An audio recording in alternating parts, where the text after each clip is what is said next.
사랑하는 꿈땅 친구들, 예배의 자리에 모인 우리 친구들을 주님의 이름으로 환영하고 축복합니다. 먼저 사도신경으로 우리의 신앙을 고백하도록 하겠습니다.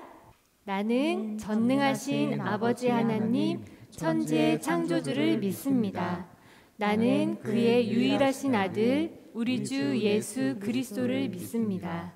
그는 성령으로 잉태되어 동정녀 마리아에게서 나시고 본디오 빌라도에게 고난을 받아 십자가에 못 박혀 죽으시고 장사된 지 사흘 만에 죽은 자 가운데서 다시 살아나셨으며 하늘에 오르시어 전능하신 아버지 하나님 우편에 앉아 계시다가 거기로부터 살아있는 자와 죽은 자를 심판하러 오십니다.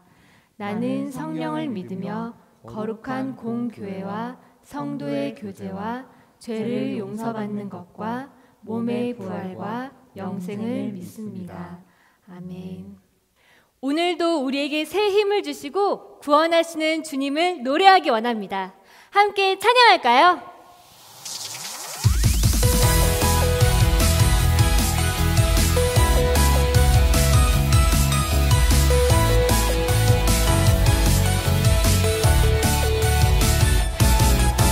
노래해 높고 위대하신 주, 어둠을 내어 던지신 주를 노래해. 크고 놀라우신 주, 두려움 속 나를 건지신 주를.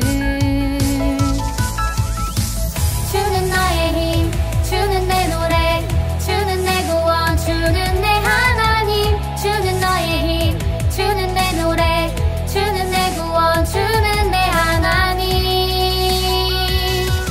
노래해 내가 주를 찬양해, 노래해 내가 주를 기뻐해. 주는 내 아버지, 주는 내 하나님, 주를 높여 찬양하리라.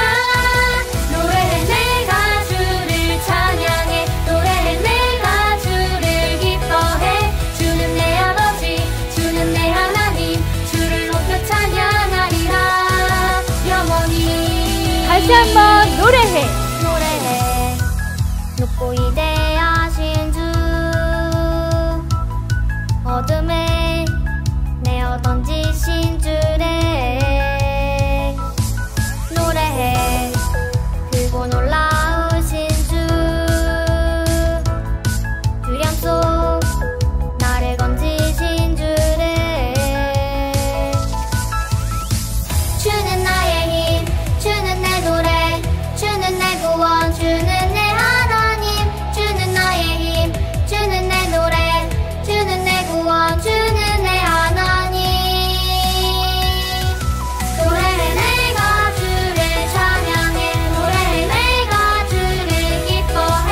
주는 내 아버지, 주는 내 하나님, 주를 높여 찬양하리라. 노래해 내가 주를 찬양해, 노래해 내가 주를 기뻐해. 주는 내 아버지, 주는 내 하나님, 주를 높여 찬양하리라. 영원히.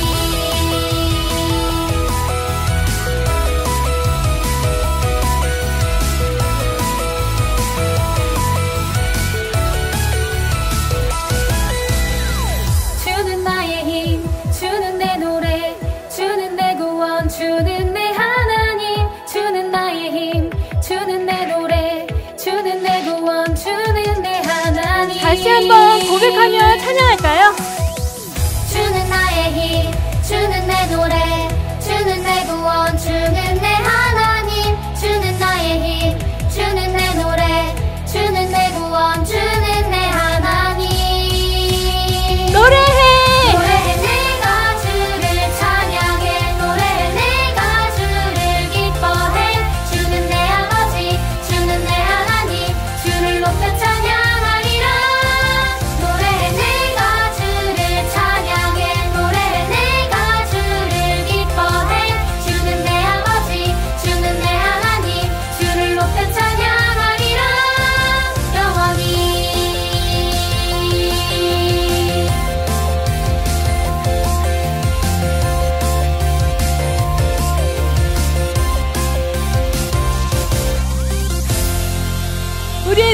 살아계시는 주님께 영광의 박수 올려드리겠습니다. 이제 다같이 자리에서 일어나서 함께 찬양했으면 좋겠는데요. 오직 주님만이 나의 삶의 이유이시고 오직 주님만을 찬양하겠다고 함께 선포하며 찬양하기 원합니다. 모두 준비되었나요? 주발 앞에 나 엎드려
같이 선포하겠습니다. 주님은 길과 진리 생명 나는 오직 믿음으로 살리 주만이 해살리 다같이 박수 치면서 주님은 길과 진리 생명 나는 오직 믿음으로 살리 주만이 해살리 다같이 오직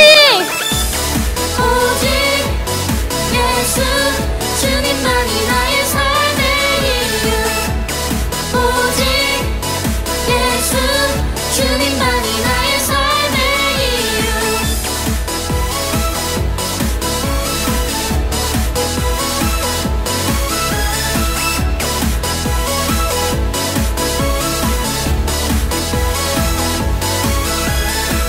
우리 주님께 다같이 영광의 박수 올려드리겠습니다. 이제 이 시간 우리를 통해 기적을 이루실 하나님을 찬양하며 함께 고백하기 원합니다. 나의 가진 것 나의 가진 것 이 세상은 소용없다 하지만 믿음으로 주께 드리리 주께서 하실 것을 나는 믿네 나는 하네 나의 모든 삶 이 세상은 소용없다 하지만 기쁨으로 주께 드리리 주께서 쓰실 것을 나는 믿네 나는 안 해. 기적이 일어나네.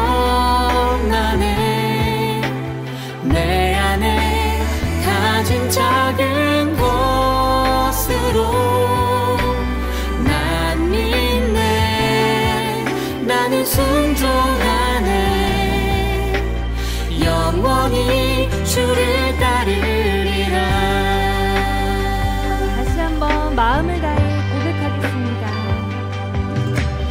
나의 모든 삶 이 세상은 소용없다 하지만 기쁨으로 주께 드리리. 주께서 쓰실 것을 나는 믿네. 나는 안 해. 기적이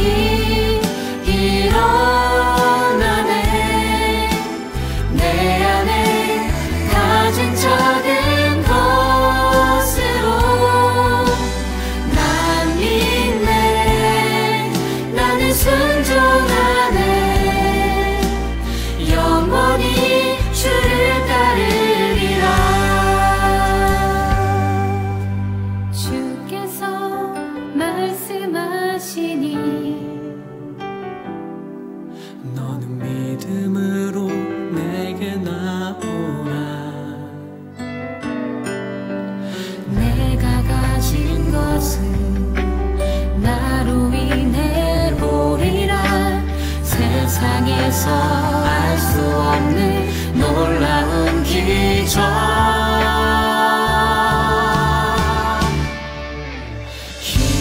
기적이 일어나네. 내 안에 가진 작은 것으로 난 믿네. 나는 순종하네. 영원히 주를 따르리라. 기적이 일어나네. 내 안에 가진 작은 것으로 난 믿네. 나는 순종하네. 영원히 주를 따르리라. 난 믿네. 나는 순종하네. 영원히 주를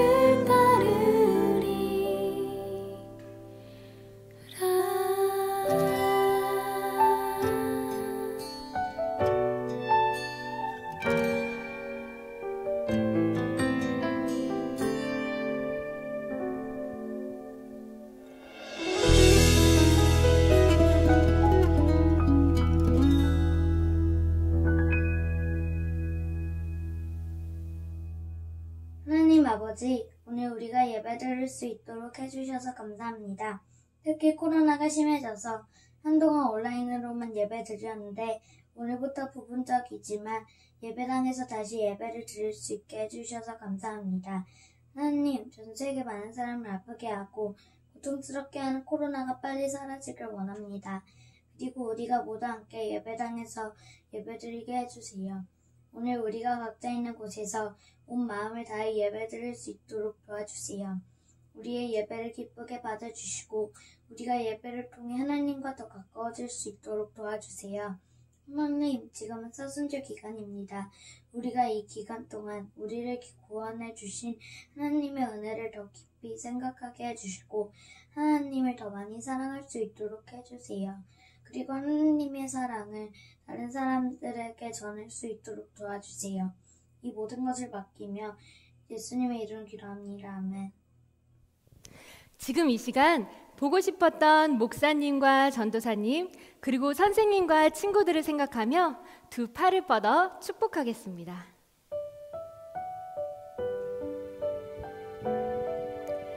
하나님의 나라가 하나님의 나라가 당신의 삶에 임하길 원하네.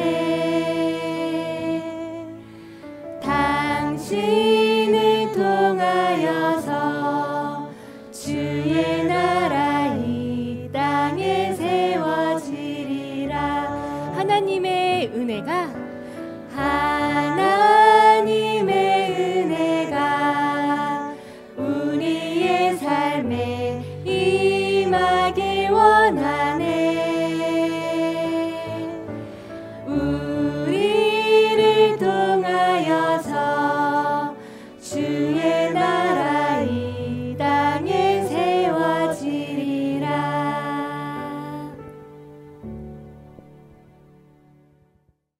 친구들, 한 주간도 건강하게 잘 지냈나요? 오늘도 우리에게 들려주시는 하나님의 말씀을 통해 하나님의 마음을 깨닫는 시간 되길 축복합니다. 오늘 함께 나눌 말씀은 마태복음 15장 32절에서 34절입니다. 우리 친구들도 준비한 성경책을 펼쳐서 큰 소리로 함께 읽겠습니다.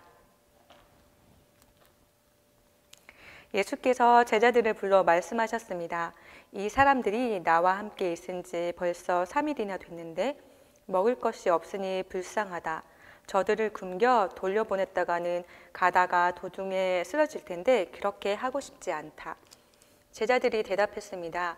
이렇게 외딴 곳에서 이 큰 무리를 다 먹일 만한 빵을 어디서 구하겠습니까? 예수께서 물으셨습니다. 너희에게 빵이 얼마나 있느냐? 제자들이 대답했습니다.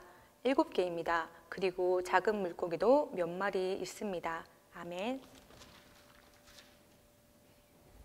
우리 친구들 닥터 헬기에 대해 들어본 적이 있나요? 닥터 헬기는 이름에서 알 수 있듯이 일반 헬기가 아니에요. 날아다니는 응급실로 불리는데요. 큰 병원이 없는 외딴 곳에서 크게 다친 응급 환자들을 빨리 큰 병원으로 옮겨야 할 필요를 느낀 사람들이 있었습니다. 분초를 다투는 응급 환자들을 위해 헬기보다 안성맞춤인 건 없었고 결국 응급 환자의 이송을 위해 먼 곳까지 출동할 수 있도록 헬기를 바꿔 놓았죠. 닥터 헬기는 첨단 의료 장비가 설치되어 있을 뿐만 아니라 응급 환자를 치료할 수 있는 의사 선생님도 함께 계셔서 응급실 역할을 톡톡히 한다고 해요. 사람들의 필요에 집중했던 사람들은 결국 그동안 아무도 선뜻 만들어낼 수 없었던 닥터 헬기를 만들어낸 것입니다. 이처럼 오늘 성경에도 예수님께서 아주 특별한 사람들의 필요에 주목하십니다. 어디서 무슨 일을 행하실지 성경 이야기를 통해 살펴보도록 하겠습니다. 예수님께서 갈릴리 호숫가에 산 위로 올라가 앉으셨어요. 수많은 사람들이 걷지 못하는 사람과 다리를 저는 사람, 눈먼 사람, 말 못하는 사람과 아픈 사람들을 예수님께 데리고 왔어요. 정말 내가 나았다니 이스라엘의 하나님께 영광을 돌립니다. 할렐루야! 예수님께 나아온 사람들이 낫게 되는 모습을 보고 모든 사람들이 놀랐어요. 와, 어떻게 이런 일이? 정말 대단하신 분이야. 그때 예수님께서 제자들을 불러 말씀하셨어요. 이 사람들이 나와 함께 있은 지 벌써 3일이나 됐는데 먹을 것이 없으니 내 마음이 아프구나. 저들을 배고픈 채로 돌려보냈다가는 가다가 도중에 쓰러질지도 모르니 차마 보내지 못하겠구나. 하지만 예수님, 여기는 허허벌판인데 이 큰 무리를 먹일 만한 음식을 어디서 구하겠습니까? 보시다시피 이곳에는 아무것도 없는걸요. 너희에게 빵이 얼마나 있느냐? 빵은 7개입니다. 그리고 작은 물고기가 몇 마리 있습니다. 그러자 예수님께서는 사람들을 앉게 하셨어요. 그리고 빵 7개와 물고기를 손에 들고 감사기도를 드리신 후에 사람들에게 나누어 주셨어요. 모두가 원하는 만큼 실컷 먹었어요. 4,000명이 넘는 사람들이 모두 배불리 먹고도 남은 빵들이 7바구니나 되었어요.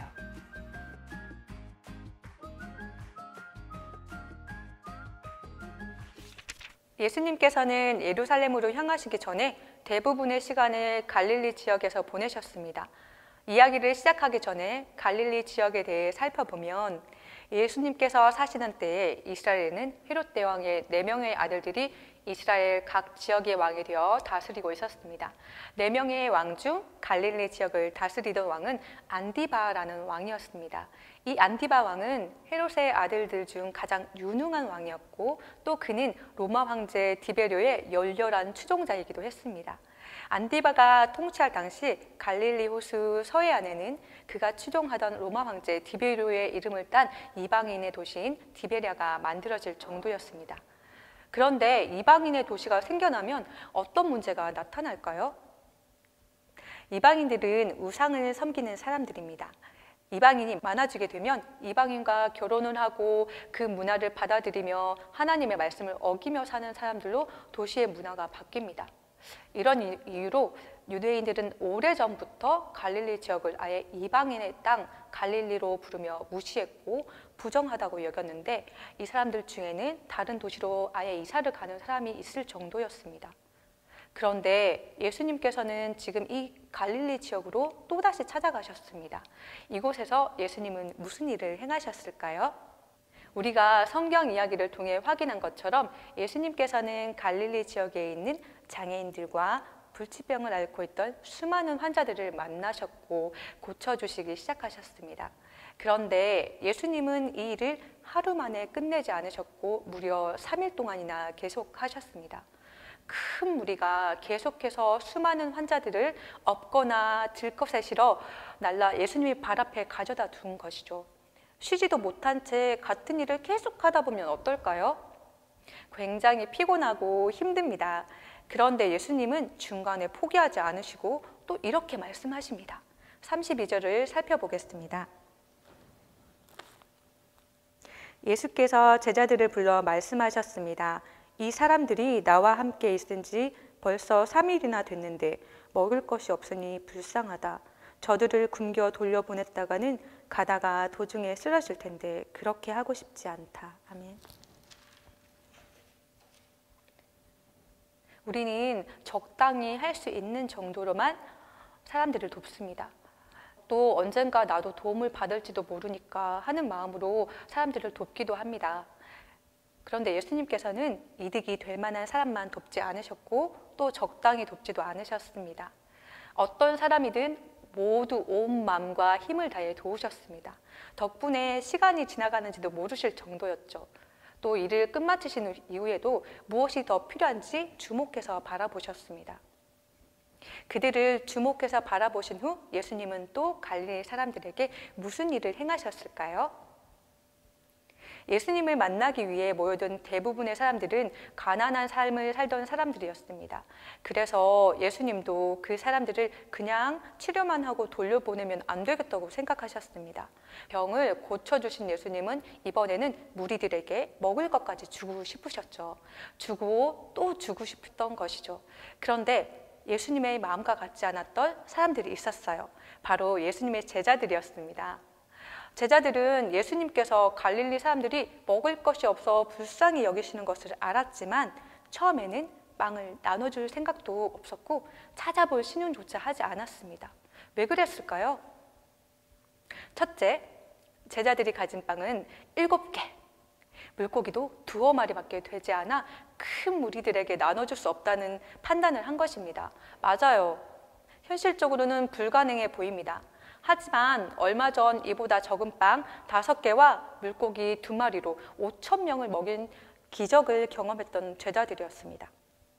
두 번째 이유는 제자들은 아마도 지금 여기 광야에서 병든 사람들을 고치고 있는 이 일이 시간 낭비라고 생각하고 있었던 것 같습니다. 이미 충분히 도왔다고 생각했던 것이죠. 그래서 제자들은 그들이 생각하기에 예수님은 지금 이 갈릴리에 있을 것이 아니라 서둘러서 예루살렘으로 올라가 왕권을 차지하고 계셔야만 했습니다. 강한 왕이 되어 이스라엘과 전 세계를 지배하는 일, 그 일이 가장 지금 우선이라 생각했기 때문에 조금 짜증 섞인 말을 했던 것 같아요. 중요한 일을 앞두고 시간이 지체될까 봐 갈등한 것이죠. 충분히 가졌을 법한 갈등입니다. 우리 친구들도 제자들과 비슷한 경험을 한 적은 없나요? 친구들을 친한 친구, 또 아는 친구로 정해놓거나 내가 할 수 있는 없다고 생각하곤 시도조차 하지 않았던 적 말이에요. 그렇다면 예수님께서는 우리 친구들이 어떻게 하길 바라실까요? 우리 야고보서 2장 14절에서 17절 말씀을 읽겠습니다.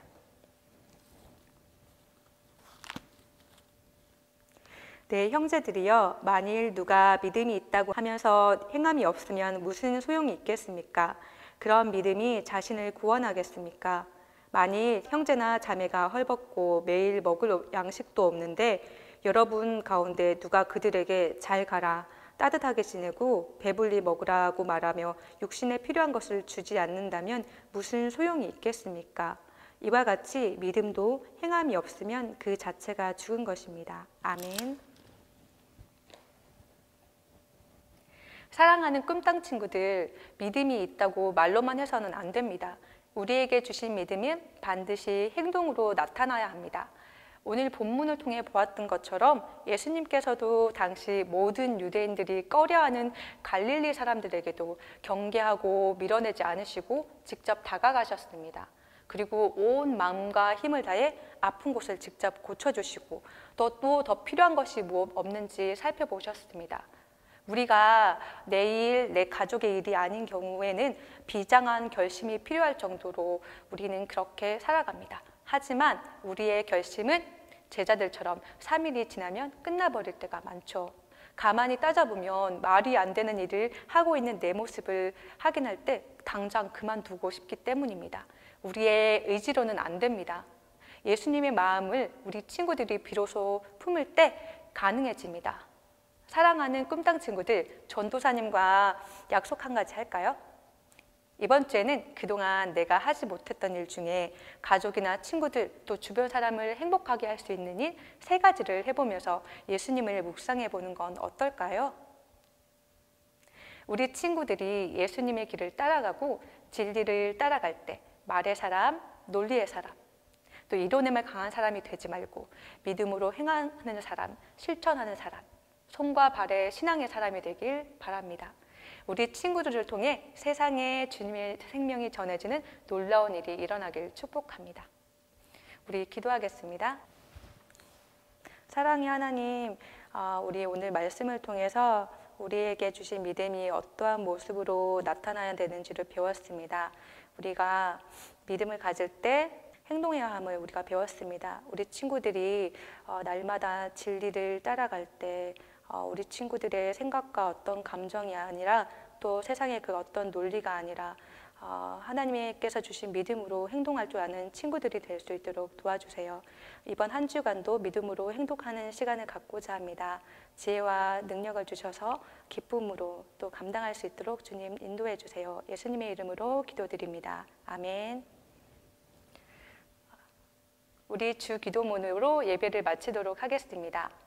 하늘에 계신 우리 아버지, 아버지의 이름을 거룩하게 하시며 아버지의 나라가 오게 하시며 아버지의 뜻이 하늘에서와 같이 땅에서도 이루어지게 하소서. 오늘 우리에게 일용할 양식을 주시고 우리가 우리에게 잘못한 사람을 용서하여 준 것 같이 우리 죄를 용서하여 주시고 우리를 시험에 빠지지 않게 하시고 악에서 구하소서. 나라와 권능과 영광이 영원히 아버지의 것입니다. 아멘.